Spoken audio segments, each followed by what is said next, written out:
Halo semuanya, jadi kali ini saya mau gabut aja ya. Kita mau ceritain tentang microservice ya. Jadi banyak yang bilang bahwa microservice itu adalah new normal. Ada juga yang bilang bahwa microservice first, kalau ada masalah baru ke monolith. Bukan monolith dulu, baru microservice gitu. Memang banyak problem yang bisa diselesaikan dengan microservice, tapi juga banyak problem yang muncul karena microservice gitu. Jadi microservice itu ya pedang bermata dua ya. Jadi apa itu microservice? Tentu microservice itu sesuai dengan namanya micro ya. Kecil-kecil aja service-nya. Contohnya kalau lu punya satu aplikasi, ya di sini misalnya nama aplikasinya apa ya yang gampang? Aplikasi perbankan deh ya. Namanya bank. Aplikasi bank. Bank app. Bank app. Nah, sebetulnya di dalamnya tuh banyak banget service-service yang di dalamnya tuh yang saling berkomunikasi gitu ya. Ya, tentu aja melalui metode-metode atau service-service nama service ya. Kelas-kelas gitu. Contohnya apa aja di dalamnya? Contohnya adalah yang paling umum deh ya. Paling umum itu adalah transfer. Bentar ya, ini kenapa bisa kecil nggak sih? Nah, ini bisa nih. Transfer. Apalagi yang ada di dalam sebuah bank? Aset? Enggak ya. Transfer pasti. Hmm, security mungkin ya. Security. Ya, termasuk di dalamnya ada FDS. Atau fitur-fitur yang lain kayak misalnya di BRI itu ada apa ya? Ada pencatatan harian, jangan deh. Kita mikirin yang lain. Mungkin ada di ini deh. Di dalam Okto ada yang namanya leisure.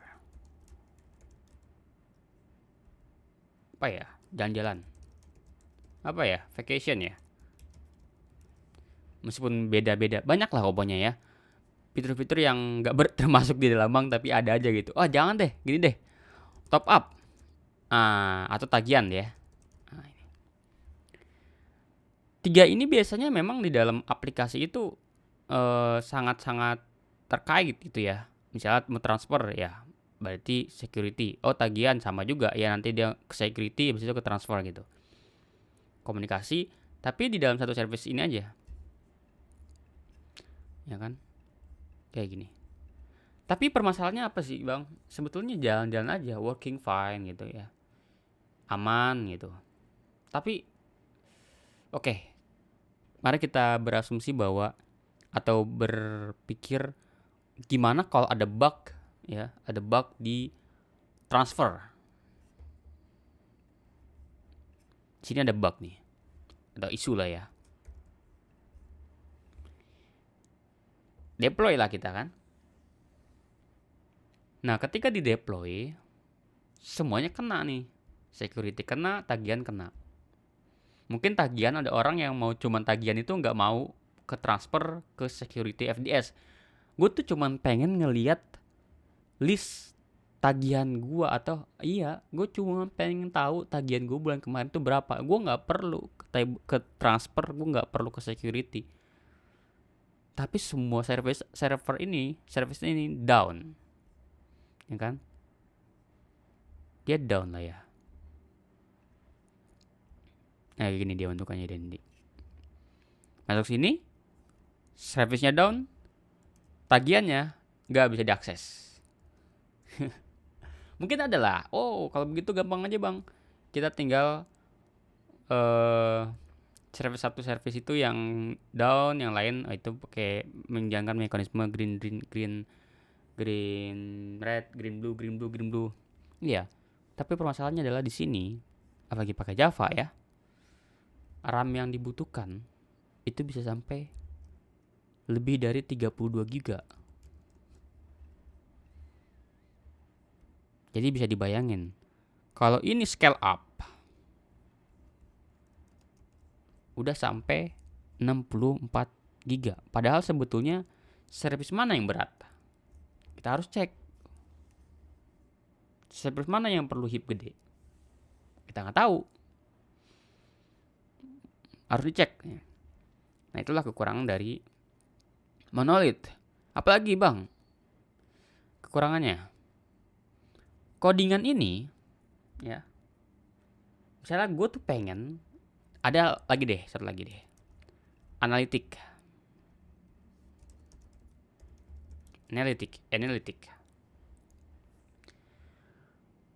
ini malas banget gak sih? Lu harus bikin analytic tool pakai bahasa yang susah untuk makein analytic tool gitu. Cocoknya apa? Oke, gue tuh pengennya pakai pattern di sini.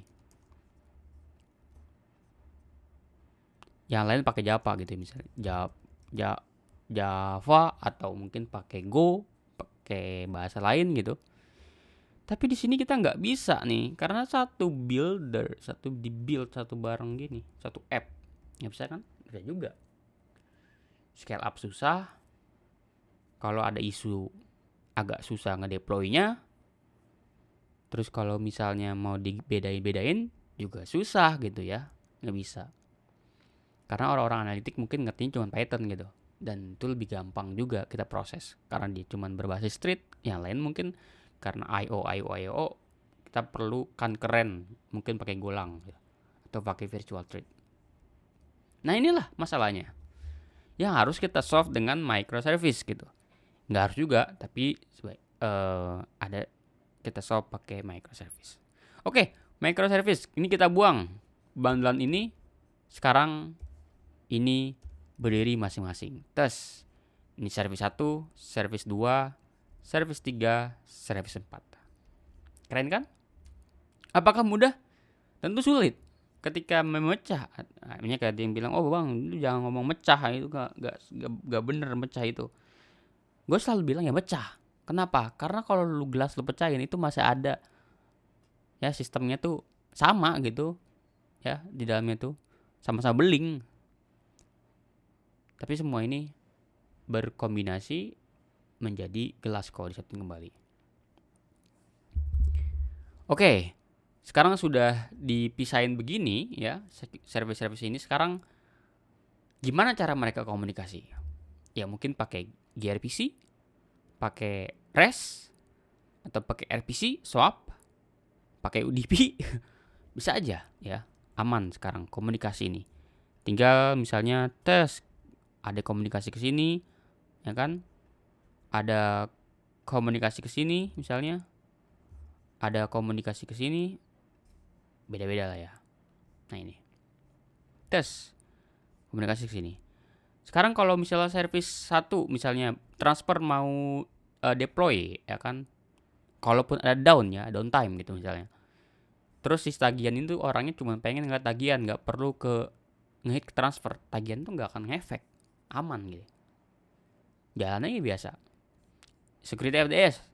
Kalau ada deployment ya kan, transfer atau analitik nggak perlu security FDS, aman, jalan kayak biasa. Oke, problem selesai. Tapi sekarang pertanyaannya, saya mau scale up. Transfer ini banyak nih yang akses. Tes gitu. Ini banyak yang akses. Tes. Nah, kompleksitinya nambah. Kenapa? Karena ya untuk komunikasi mereka itu perlu IP, teman-teman ya. Perlu IP address. IP 92.168.01. Enggak mungkin ya, 2 itu misalnya. Ini IP-nya ini gitu ya. 03. Ini IP-nya 04. Nah, ini. Nah, ini berapa IP-nya? Ada 3 IP, ya kan? 3 IP-nya. Terus gue harus ngehit kemana bang? Nah itulah permasalahannya. kalaupun kita hardcode semuanya, ada 3 IP ini ya, 05 gitu ya, 06, 07. Kalaupun kita hardcode, terus ini mati, shutdown, nyala lagi, IP-nya diganti, dinamis dia, 08. Gak bisa. Oleh karena itu disinilah kita berkenalan yang namanya dengan pertama, service registry atau service discovery. Kenapa kita perlu service discovery? Ya seperti ini. Kita buatkan satu service di tengah atau apapun itu, watcher gitu, yang tugasnya mencatat IP, ya, mencatat host atau IP, mencatat host dan nama service. Kenapa disebut nama service? Karena tagihan ini gue nggak peduli lu IP apa, yang jelas gue tuh pengennya ke transfer service gitu ya. Ya, gue tuh pengen ngehit transfer service. Nah, udah, tinggal bisa bilang di sini ya kan, tinggal dicatat sama dia. IP set transfer service atau transfer itu punya IP 192.168.0.8 gitu ya. Dan seterusnya. Udah, nanti tagihan tinggal pilih aja IP antara 3 ini. Nanti si hostnya yang ngasih ke dia. Nih loh IP-nya, silakan mau hit yang mana. Atau hostnya ngasih tahu, oh nih kayaknya yang 08 ini masih kosong nih, lu hit ke sini aja gitu. Itu juga bisa service discovery. Nah, terus gimana caranya mereka meregistrasi? Nah, itulah hebatnya. Ini ketika dia jalan aplikasinya running, ini akan berkomunikasi dengan service discovery. Dia akan bilang, bro, ini nama gua adalah transfer service, IP gua 192.168.0.8. Oke, gua catat ya. Sama, yang lain juga sama.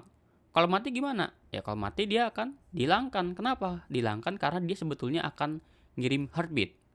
Dia akan ngecek, nih orang masih hidup gak ya? Ini orang masih hidup gak ya? Oh, udah mati dia. Ya udahlah, gue kick aja, keluarin. Jadi nanti kalau misalnya orang ini yang IP 08 misalnya mati dia ya.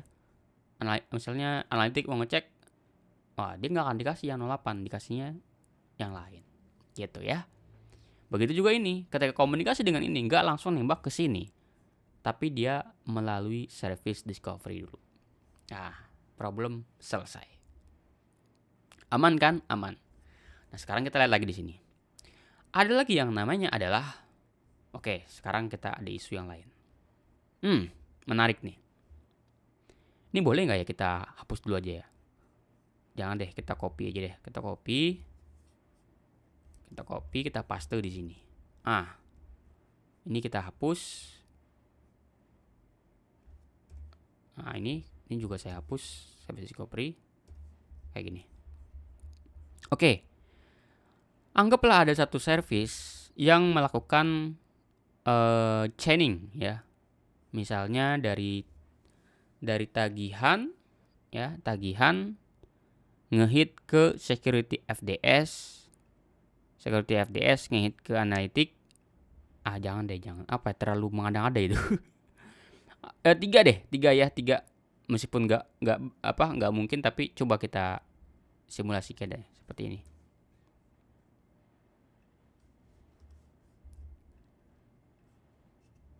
Dua aja deh, dua. Gini aja kali ya. Lalu di sini mungkin dari FDS ke analitik kali ya. Sederhana gini. Tagihan ke transfer ke security FDS ke analitik. Nah, menarik nih case-nya. Ingat ya, anggaplah kita menggunakan Java atau bahasa yang tidak concurrent ya. Jadi Java treat, pakai treat, benar-benar treat, real treat. Di sini atau nggak apa-apa lah, yang lain juga kayak misalkan concurrent, isunya generik kok. Si tagihan nembaklah ke transfer. Berapa jumlah treat yang dipakai? 1. Di sini. Habis itu 2 ya kan di sini. Habis itu 3 ke sini. 2 dulu dong, Bang. 2 ke sini kan. Habis itu 3 ke sini. Habis itu 4 ke sini. Nah, ini 4. Lu bisa bayangin ada 4 thread bekerja hanya untuk satu service anjir. Oke. Bukan itu masalahnya sebetulnya.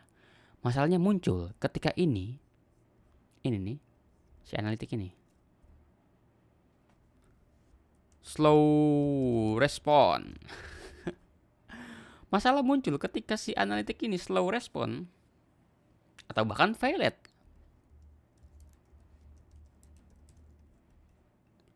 Apa yang terjadi teman-teman ya? Misalnya semua ini harus bekerja baru jalan gitu ya. Anggaplah si tagihan ini harus transfer juga perlu security FDS, baru analitik, semua ini baru bisa jalan. Baru transfernya mau jalan gitu.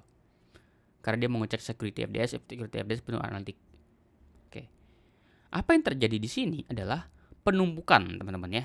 Anggaplah si analitik ini udah tahu slow respon dan dia failed gitu ya, atau service down. Orang kedua, ketiga, keempat, kelima ya kan, yang masuk ngelakuin tagihan, dia ngelakuin hal yang sama, transfer ke security FDS, ke analitik, slow respon, habis itu failed. Tagihan lagi, orang lagi yang kedua masuk, transfer, security FDS, analitik. Akhirnya apa? Ketika dia slow, efeknya adalah ini ada waiting di sini, ya. Di sini ada waiting, transfer ada waiting, tagihan ada waiting. Anggaplah ada 10 thread, ya, atau ada 10 apa ya namanya? 10, kalau di bank itu ada yang namanya 10, aduh lupa lagi gue namanya. Apa namanya? 10 apa? 10 kasir deh. 10 kasir gitu. Kok kasir ya namanya? Apa ya, lobby kali? Counter, teller, automatic. Itu si tagihan ini gue perlu nungguin transfer nungguin security nunggu analitik. Semua sama-sama nungguin. Akhirnya apa? Ini service pertama pasti down duluan nih. Tes. Kenapa down duluan? Karena memang dia failed gitu ya. Mungkin ada masalah di sini. Karena ini failed, ini yang nunggu lama juga ini nih, karena numpuk juga di sini. Dia merah juga, down juga. Transfer down juga. Tagihan down juga. Kesamber semuanya bareng-bareng kesamber. Oh, gampang banget, tinggal naikin aja trade-nya. Iya, trade-nya naikin di service dinaikin semua. Kalau dia ngelakuin yang sama, masalah di analitik ini selesai sama. Dia melakukan hit yang sia-sia. Oleh karena itu, kita pakai yang namanya circuit breaker. Sama seperti di kelistrikan, kita bisa pakai circuit breaker. Untuk apa? Untuk bilang ke security FDS, lu nggak perlu nungguin lama-lama. Misal di sini timeoutnya 30 detik gitu ya. 30 detik.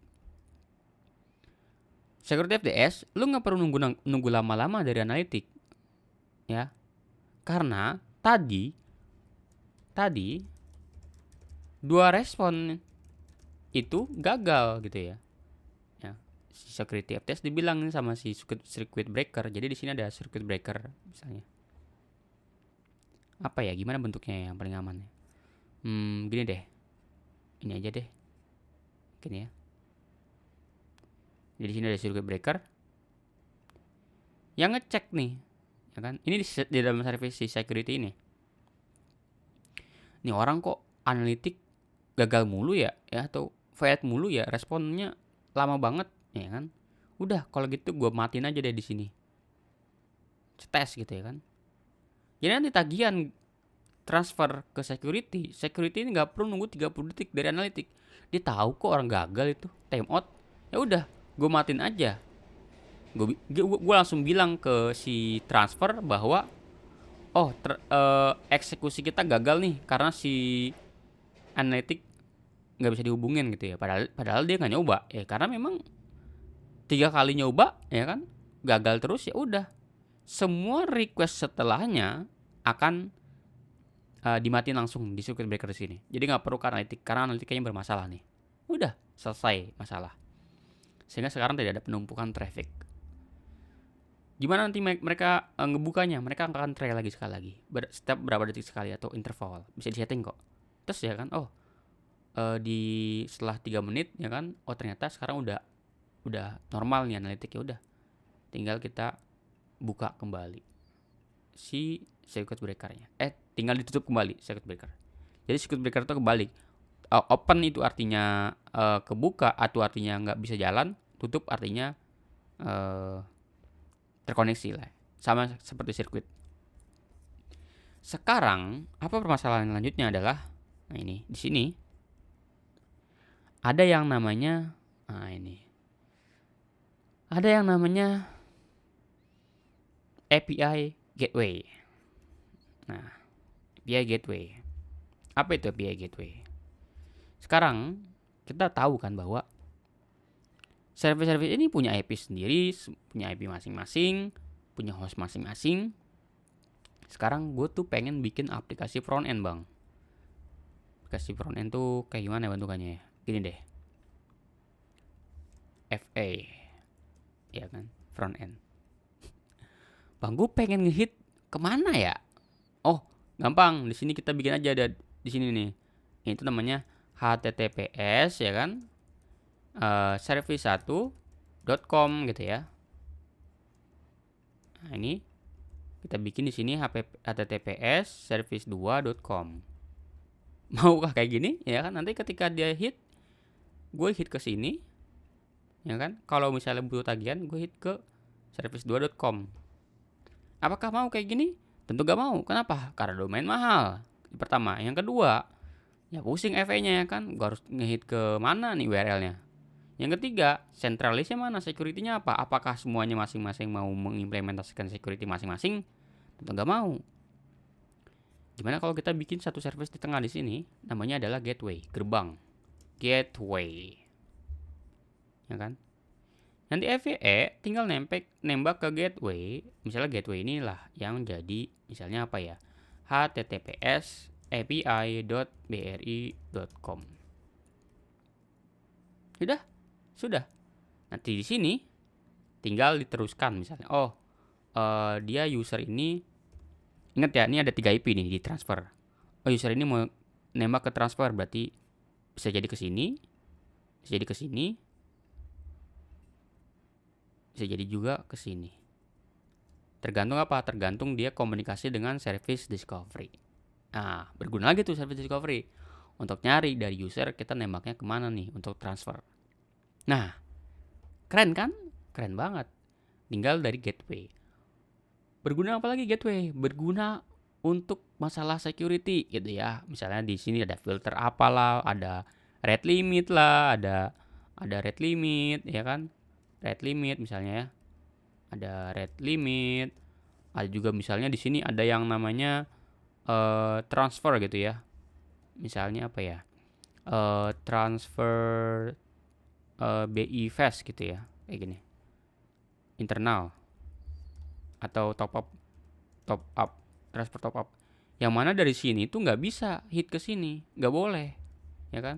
Gue gak mau expose, jadi bisa dia filtering expose. Jadi hanya beberapa service yang bisa di-expose. Karena si transfer top up ini hanya di hit dari tagihan misalnya. Nah, jadi bisa difilter juga. Security XSS semuanya itu bisa ditaruh di sini. Bahkan yang lebih ekstrim ya, kita bisa ditaruhin out di sini, autentikasi di gateway. Jadi nanti dari sini ke transfer semuanya itu nggak perlu pengecekan autentikasi lagi. Kita tinggal taruh misalnya di header user ID-nya.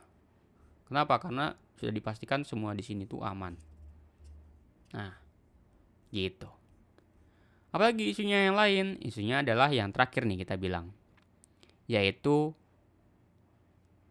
metrik atau monitoring. Ini penting juga.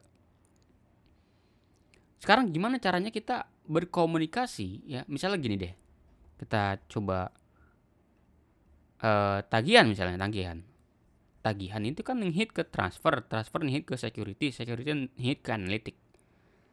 Mereka punya log masing-masing, tagihan punya log, transfer punya log, security FDS punya log, analytic punya log. Gimana kita tahu bahwa misalnya ini user A nembak ke tagihan nembak ke transfer ke security. Bagaimana kita tahu bahwa mereka ini berkorelasi, korelasi ya, berkorelasi?